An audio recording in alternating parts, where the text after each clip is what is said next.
इसका एंट्रेंस कुछ टिकट वगैरह कुछ होता है क्या इसका? हाँ इसका नहीं।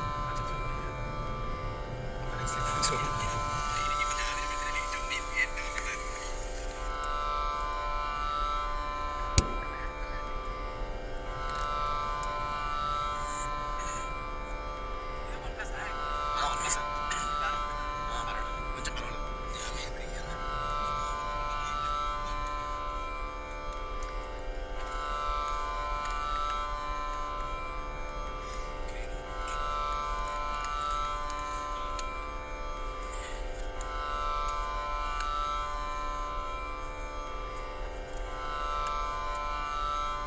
इतना गाड़ी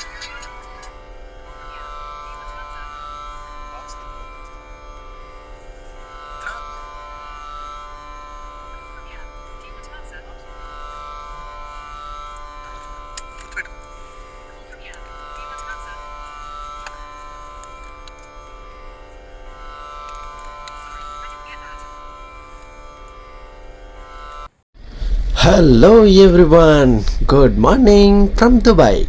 ఈరోజైతే మనం దుబాయ్లో ఉన్నామండి. దుబాయ్లో అయితే మనం ఒక ప్రదేశానికి అయితే వెళ్ళబోతున్నాం. అది ఎక్కడికి అనేది మీకు చెప్తాను. ఫస్ట్ అయితే మనం బయటికి వెళ్ళడానికి వీసా ప్రొసీజర్ అయితే ఉంటుందండి. దానికోసం మనం పాస్పోర్ట్ తీసేసుకున్నాం. సో మనకి ఇక్కడ 3 days అయితే ఉంటుంది మన షిప్పు. సో మనకి ఏంటంటే 1 week వరకు వ్యాలిడిటీ ఉండే ఒక వీసా అనేది వాళ్ళు ప్రొవైడ్ చేస్తారనమాట. కంపెనీ అనేది ప్రొవైడ్ చేస్తుంది. దానికోసం మనం కొంత అమౌంట్ అనేది పోర్ట్ అథారిటీస్కి కట్టాల్సి ఉంటుంది. అది కంపెనీ ప్రొసీజర్, కంపెనీ చూసుకుంటుంది అనమాట. సో మనమైతే ఇప్పుడు కిందకి దిగుతున్నాం. అయితే మనం వెళ్ళబోయేదానికంటే ముందు మనకు ఒక ఇమిగ్రేషన్ ప్రొసీజర్ ఎప్పుడు ఏ పోర్ట్లో అయినా సరే అలా ఉంటుందండి ఇమిగ్రేషన్ ప్రొసీజర్ అనేది. ఎందుకంటే మనం ఏ షిప్ నుంచి వచ్చాం, ఎక్కడి నుంచి వచ్చాం, ఎంతమంది బయటకు వెళ్తున్నాం, ఎప్పుడు వస్తాం, ఈ డీటెయిల్స్ అన్నీ కూడా షిప్ వాళ్ళు పోర్ట్ అథారిటీస్కి అయితే చెప్పాలి. మనకైతే ఒక వ్యాన్ ఇచ్చారనమాట. ఇది మనల్ని తీసుకెళ్ళి బయట వదులుతుంది అనమాట. ఇమిగ్రేషన్ అది చేయించేశాక వాళ్ళ కోసం అమౌంట్ అనేది మనం కొంచెం పే చేయాలి. అదంతా తర్వాత ప్రొసీజర్ అండి. ఇప్పుడైతే మనం కార్ అయితే పట్టుకున్నాం కదా. ఇది దుబాయ్లో జబలాలి పోర్ట్ అంటారండి. దుబాయ్ జబలాలి పోర్ట్ అండి ఇది. మీరు చూస్తున్నారు కదా. మా కొలీగ్స్ వచ్చేసి 4 బయటకు వెళ్తున్నాం. సో ఇద్దరేమో ఒక దగ్గరికి వెళ్ళడానికి, ఇద్దరేమో వేరే ప్రదేశం చూడడానికని మనం ప్లాన్ అయితే చేసుకున్నాం. సో ఎక్కడికి వెళ్తున్నాం ఏంటనేది మీకు ముందు చెప్తాను. ఫస్ట్ అయితే మనకి ఈ ఇమిగ్రేషన్ ప్రొసీజర్ అనేది ఉంటుందండి. ఇది మీరు చూడొచ్చు. మనం ఇక్కడి నుంచి బయలుదేరాం కదా. ఈ పోర్టుకి బయటకు వెళ్ళడం కోసం మనకి ఇక్కడ నుంచి కార్ డ్రైవర్ వచ్చేసి మనల్ని తీసుకెళ్తాడు. ఇదంతా జట్టి అండి, అంటే బెర్త్స్ అంటారు అనమాట. ఏ షిప్ వచ్చినా ఇలా మనకి షిప్ అలా కట్టుకున్నాం లోడింగ్ అన్లోడింగ్కి. సో అలాగే వేరే ఏ షిప్ వచ్చినా సరే దానికి ఇలా ఉంటుందండి, జట్టి అంటారు దీన్ని. అంటే దీని పోర్ట్లో ఇది ఒక బెర్త్ అంటారు. సో మనకి మిగతా ఏ షిప్లు వచ్చినా సరే అక్కడ నిలబడతాయి. నిలబడిన తర్వాత వాటికి తగ్గట్టుగా వాళ్ళు మూరింగ్ ఆపరేషన్ చేసి షిప్ని కరెక్ట్గా కట్టేసి ఉంచుతారు. షిప్ కట్టకుండా ఉంటే మళ్ళీ కదిలిపోతుంటుంది. సో దానివల్ల చాలా ఇబ్బందులు అవుతాయని చెప్పేసి షిప్ని బాగా టైట్ చేసి కట్టేసి ఉంచుతారనమాట. ఇగోండి మీరు చూడొచ్చు, ఇక షిప్ని రెడ్ షిప్ని చూసారు. దీన్ని ఎలాగైతే కట్టారో అన్ని షిప్లు అలా కట్టుకోవాలి. అది ప్రొసీజర్ అనమాట. సో మీరు ఇది చూసి అలా ముందుకెళ్తే మనకనేది ఫస్ట్ ఇమిగ్రేషన్కి అయితే చేసుకోవాలన్నమాట. ఇమిగ్రేషన్ అయిపోయాక మనం బయటకు వచ్చేసాం. ప్రజెంట్ అయితే మనం ఓన్గా ఒక కార్ని అయితే బుక్ చేసుకున్నాం మా ఫ్రెండ్స్తో కలిసి. తను మా తమ్ముడు వెనకతలు ఉన్నాడు. తను నేను కలిసి ఇగో ఈయన పాకిస్తానీ డ్రైవర్ అనమాట. మనకి కార్ తీసుకుని వచ్చారనమాట. మనం కార్ తీసుకుని వచ్చేసి మనం ఇప్పుడు ఎక్కడికి వెళ్తున్నాం అంటే బాబ్స్ హిందూ మందిర్, BAPS బాబ్స్ హిందూ మందిర్ దుబాయ్. మీరు ఈ పేరు వినుండొచ్చు, వినకుండా కూడా ఉండొచ్చు. కానీ ఈ దుబాయ్లో ఈ పెద్ద దేవాలయం అండి. ఈ దేవాలయాన్ని ఓపెన్ చేయడానికి వచ్చేసి మన ప్రధానమంత్రి మోదీ గారు వచ్చారనమాట ఇనాగ్రేషన్కి. సో ఫస్ట్ అయితే మేము ప్లాన్ చేసింది ఎలాగో వచ్చాం కదా అని చెప్పేసి ఫస్ట్ ప్లానింగ్ అయితే మనం దుబాయ్లో ఒక దేవాలయంకి ఫస్ట్ వెళ్ళాలని అనుకుంటే అప్పుడు బాబ్స్ హిందూ మందిర్ అనేది మనకి మంచి ఆప్షన్ అండి. మీరు చూడాల్సిన ఒక వన్ ఆఫ్ ద వండర్ అని కూడా చెప్పొచ్చు. నేను ఎందుకంటే అంత పర్టికులర్గా వన్ ఆఫ్ ద వండర్ అని ఎందుకు చెప్తున్నానంటే దాని తాలూకా విశేషం అలా ఉందండి. నేను చూశాను, ప్రత్యేకించి మీకు కూడా చూపించాలి అన్న ఒక ఆనందం ఉత్సాహంతో ఈ వీడియో అయితే చేయడం జరిగింది. మీరైతే ఖచ్చితంగా చూడండి, ఎందుకంటే ఇలాంటి అదృష్టం మళ్ళీ మనం స్వయంగా వెళ్తే తప్ప రాదు. ఎందుకంటే మళ్ళీ మనం చూడాలన్నమాట అలాంటి ప్రదేశాలు. ఒక దేశం కాని దేశంలో, ఒక మతం కాని మతంలో, ఆ మత సాంప్రదాయాల మధ్య మన హిందూ దేవాలయం నిర్మించి దాన్ని ఎంతలాగా ప్రొటెక్ట్ చేసి దానికి ఎన్ని ఫెసిలిటీస్ అండి. అసలు మన హిందూ దేవాలయాల దగ్గర ఎలాంటి ఫెసిలిటీస్ ఉండాలి, ఎంత సెక్యూరిటీ సిస్టమ్ ఉండాలి, ఇక్కడ మీరు చూడండి. ప్రతిదీ కూడా చూస్తే మీకు మనం ఎంత డిసిప్లిన్గా ఉండాలి, ఒక దేవాలయానికి వెళ్ళి ఎంత డిసిప్లిన్గా ఉండాలి, ఎంత పద్ధతిగా ఉండాలి అనేది ఇక్కడ మనం బాగా నేర్చుకోవచ్చండి. ఎందుకంటే everything under control in the law and order అండి. ఎందుకంటే లా అండ్ ఆర్డర్ అక్కడ రూల్స్ అండ్ రెగ్యులేషన్స్ పర్ఫెక్ట్గా ఉంటే ఈ మన భక్తులకి తొక్కిసలాట అనేది తప్పుతుందండి. ఎందుకంటే మనం చాలా రోజుల నుంచి ఇదే మనం ఫేస్ చేస్తున్నాం మన ఇండియాలో. ప్రతి దానికి కిక్కిరిసిపోవడం, తొక్కిసలాడేసుకోవడం, ప్రతి దాని దగ్గర మనకి ఒక డిసిప్లిన్, మన సాంప్రదాయం పట్ల, మన దేవాలయాల పట్ల మనకి చాలా డిసిప్లిన్ ఉండాలండి, ఓర్పు ఉండాలి, చాలా టైంని మనం స్పెండ్ చేయగలగాలి. సో ఇక్కడ మీరు చూడండి అందరూ కూడా లైన్లోనే వెళ్తారండి. అంటే ఎటువంటి ఆదరాబాదరా కానీ గాబరా కానీ ఏం ఉండకూడదు. చూడండి అన్ని కార్ పార్కింగ్స్, ఎన్ని కార్లు వచ్చినా సరే పార్కింగ్స్ కోసం అని చెప్పేసి మొత్తం ఒక ప్లేస్ వదిలేశారు. అంటే ఒక దేవాలయాన్ని మెయింటైన్ చేస్తున్నప్పుడు దానికి తగ్గ ఏర్పాట్లు అని ఎలా ఉండే ఇక్కడ మీరు వీడియోలో చూడొచ్చు. అయితే మనం ఇక్కడైతే దిగామండి. ఇక్కడ ఏంటంటే ప్రొసీజర్ వన్ బై వన్ మీకు వివరించే ప్రయత్నం అయితే చేస్తాను. ఎందుకంటే ఇక్కడ చాలా బాగున్నాయి. ఎందుకంటే నేను వీడియోని ఎడిటింగ్ చేసేటప్పుడు ఇవన్నీ కూడా మీకు అర్థం అవ్వాలని చెప్పేసి నేను వాయిస్ ఓవర్ అయితే ఇవ్వడం జరుగుతుంది. ఇప్పుడు మనం చూస్తున్నాం, ఇది బాబ్స్ హిందూ మందిర్. ఇప్పుడు మనం ప్రజెంట్ ఉన్నది దుబాయ్. అంటే అబుదాబీకి దుబాయ్కి చాలా అంటే మిడిల్లో అనుకోండి. మ్యాక్సిమం అబుదాబీ అని అంటారు, కానీ మామూలుగా అయితే అందరికీ దుబాయ్ అనే తెలుస్తుంది అనమాట. ఇది బాబ్స్ హిందూ మందిర్. ఇది మనం చూస్తుంది లోపల ఇంకా ఉందండి. కిలోమీటర్ లోపలికి మనం వెళ్ళాలి. అంటే కిలోమీటర్ అనుకోండి, మామూలుగా ఒక 1/2 కిలోమీటర్ పైన ఉంటుంది. ఇదంతా మనం చూసుకొని వెళ్ళాల్సి వస్తుంది. సో దీనికంటే ముందుగా మనం రిజిస్ట్రేషన్ అయితే చేసుకోవాలండి.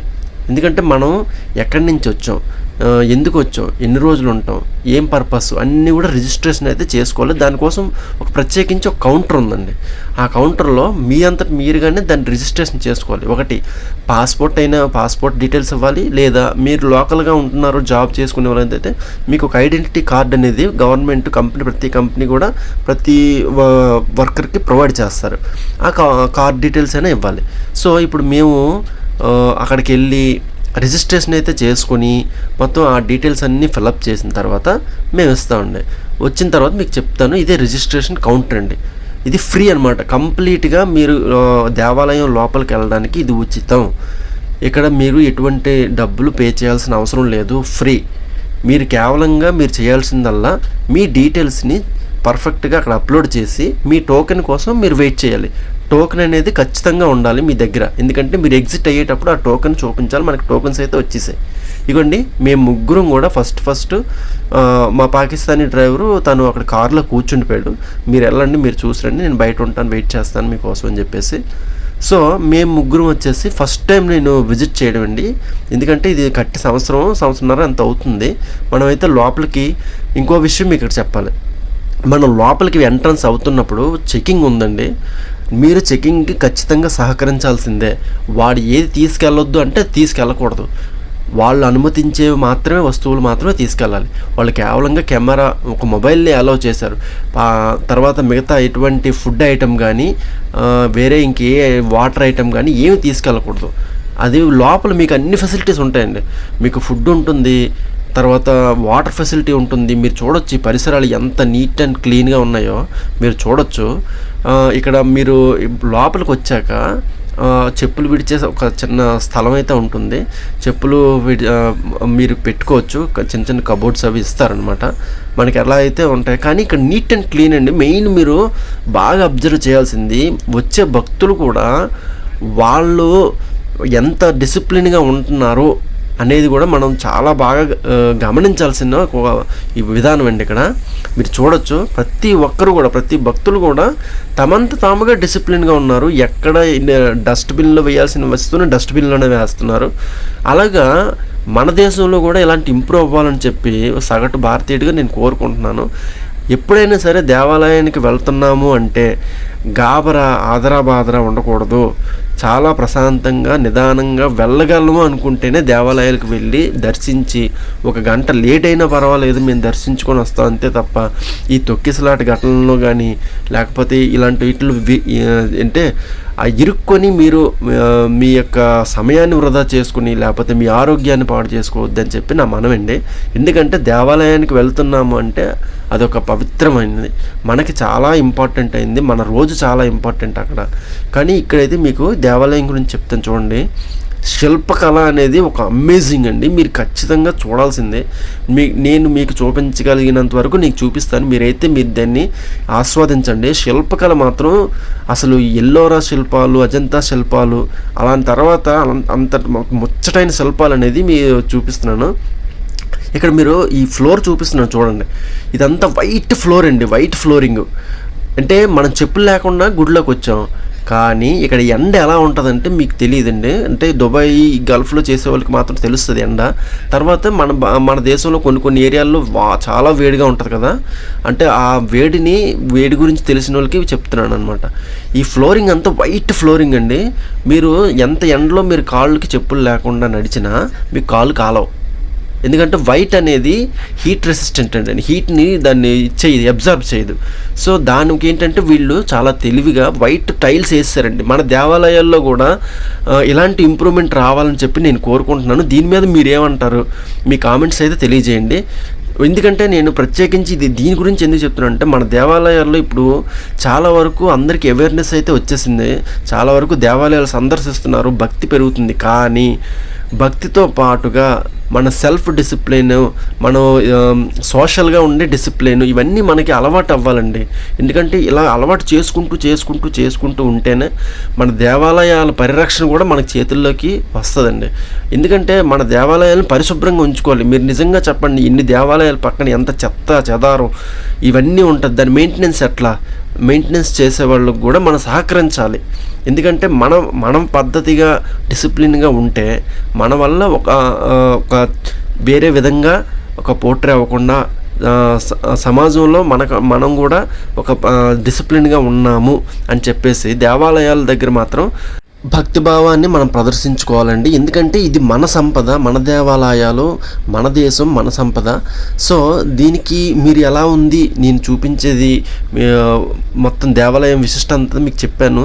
దాని మొత్తం వ్యూ, పైన టాప్ వ్యూ ఎలా ఉంది, సైడ్ వ్యూ ఎలా ఉంది, ఫ్రంట్ వ్యూ ఎలా ఉంది అన్నీ మీకు చూపించే ప్రయత్నం అయితే చేశాను. మీరు ఎక్కడైతే మీకు బాగుందో వీడియోని పాజ్ చేసి స్లో చేసుకొని మీరు చూడండి. వీడియో అంతా ఆశాంతం చాలా బాగుంటుంది. ఎందుకంటే ఈ ప్రదేశాన్ని ఈ టైంలో చూస్తే, ఎందుకంటే ఇప్పుడు మనం వచ్చింది జనవరి ఫిబ్రవరి నెల, ఈ మాసంలో వచ్చాం మనం. అంటే జనవరి ఫిబ్రవరి అంటే మనకి ఎప్పటి నుంచి మనకి వింటర్ స్టార్ట్ అవుతుంది, నవంబర్ నుంచి వింటర్ స్టార్ట్ అవుతుందండి. మనం దుబాయ్ని చూడాలి, ఎక్స్ప్లోర్ చేయాలనుకుంటే నవంబరు, డిసెంబరు, జనవరి, ఫిబ్రవరి, మార్చ్ ఈ 5 నెలలు కూడా చాలా బాగుంటుందండి. మీరు ఎక్స్ప్లోర్ చేయొచ్చు, ఎక్కడికైనా తిరగచ్చు, ఎండ దెబ్బకు దొరకరండి. అందుకని మీకు అంటే ఇది బాగా టూరిజం చేసుకోవచ్చు, టూరిజం చేయాలన్న ఒక కోరిక ఉండే వాళ్ళకి ఇది ఒక వీడియో మీకు ఉపయోగపడుతుందని అనుకుంటున్నాను. మీరు దుబాయ్లో ఈ హిందూ మందిర్ అండి, గురు రామనారాయణ గురు అని ఒక పేరు మీద కట్టారనమాట. సో ఈ మందిరంలో ఈశ్వరుడు, పార్వతి, శివపార్వతులు, తర్వాత రాధాకృష్ణులు, సీతారామ ఆంజనేయ సమేత మొత్తం అందరూ ఉంటారండి ఆ గుడి. తర్వాత పూరి జగన్నాథ స్వామి వారు లోపల కొలువై ఉన్నారు. అంటే లోపల మనకి మొబైల్ కెమెరా అనేది ఎంట్రన్స్ లేదండి, అంటే వాళ్ళు ఒప్పుకోలేదు వీడియో తీయడానికి. మీరు గుడి బయట ఎంతైనా సరే తీసుకోవచ్చు, మీరు ఎక్స్ప్లోర్ చేసుకోవచ్చు, కానీ లోపల గర్భగుడిలో మాత్రం మీరు ఎటువంటి చెయ్యొద్దు అని చెప్పేశారు. సో వాళ్ళు చెప్పింది మనం గౌరవించాలండి, తత్తరించి చేయకూడదు ఏ పని కూడా. ఎందుకంటే మన దేవాలయాలకి మనమే ఫస్ట్ ప్రయారిటీగా మనమే గౌరవం ఇవ్వాలి. అది ఇచ్చినాడు, వాళ్ళు హ్యాపీ, మనము హ్యాపీ. కానీ మీరు బయట చూడగలిగినంత వరకు చూడండి. నేను మ్యాక్సిమం అన్నీ చూపించానని అనుకుంటున్నాను. బయట ఇగోండి ఇలా చెప్పులు స్టాండ్ అయితే మనకి ఇస్తారనమాట. మన చెప్పులు షూస్ అని అక్కడ పెట్టేసుకోవచ్చు. మనకి లాకర్లు కూడా ప్రొవైడ్ చేస్తారు. చిన్న చిన్న ఏమైనా పెట్టుకోవాలనుకుంటే పెట్టుకోవచ్చు. వాటర్ అది ఫ్రీ. మనం వాటర్ ఏమైనా చిన్న చిన్న స్నాక్స్ గట్టా తినొచ్చు. ఇగోండి లాంగ్ వ్యూ నుంచి మీకైతే చూపిస్తున్నాను కోవెల్ని. చూడండి ఎలా ఉంది. మీరు ఒకసారి ఆపి కూడా చూడొచ్చు ఎంత దీనిగా ఉంది, ఎంత neat and maintenance cleanliness maintain చేస్తున్నారు ఏంటనేది మీరు చూడొచ్చు. చూడండి మొత్తం ఓవరాల్ వ్యూ అయితే, టెంపుల్ వ్యూ అయితే అలా ఉంటుందండి. మీరైతే ఇప్పటివరకు ఈ టెంపుల్ని చూసి మీరు ఏమనుకుంటున్నారో మ్యాక్సిమం కామెంట్ చేయండి. మన వీడియోని ఎక్కువ మందికి చూసేలాగా మీరు షేర్ చేయండి. మీరు ఏమనుకుంటున్నారో మీ కామెంట్స్ అయితే మీరు తెలపండి. ఎందుకంటే మీరు లైక్ చేసి కామెంట్ చేస్తే నాకు కొంచెం ఎనర్జీ బూస్టింగ్ అయినట్టుగా ఉంటుంది అనమాట. ఎందుకంటే మీరు నాకు ఇంతవరకు సబ్స్క్రైబ్ చేసి చాలా వరకు నన్ను సపోర్ట్ చేశారు. వాళ్ళ కోసం నేను ప్రత్యేకించి క్వాలిటీగా ఏదైనా చెయ్యాలి అనుకుంటున్నాను. లాస్ట్లో అయితే మనకు ప్రసాదం ఇచ్చారండి. బయటకు వచ్చేసాము. మొత్తం అంతా టూర్ అంతా ఎక్స్ప్లోర్ అయిపోయింది. అంటే మా దేవాలయం చూసాము. బయటకు వచ్చాక మనకు ప్రసాదం అయితే ఇచ్చారు, తింటున్నాం అనమాట. ప్రసాదం ఇచ్చాక ఇంక మనం బయలుదేరి వేరే ప్రదేశాలకు వెళ్తాను. అది వేరే ఒక వీడియోలో పెడతాను. జై హింద్, జై హింద్, వందే మాతరం, భారత్ మాతా కీ జై.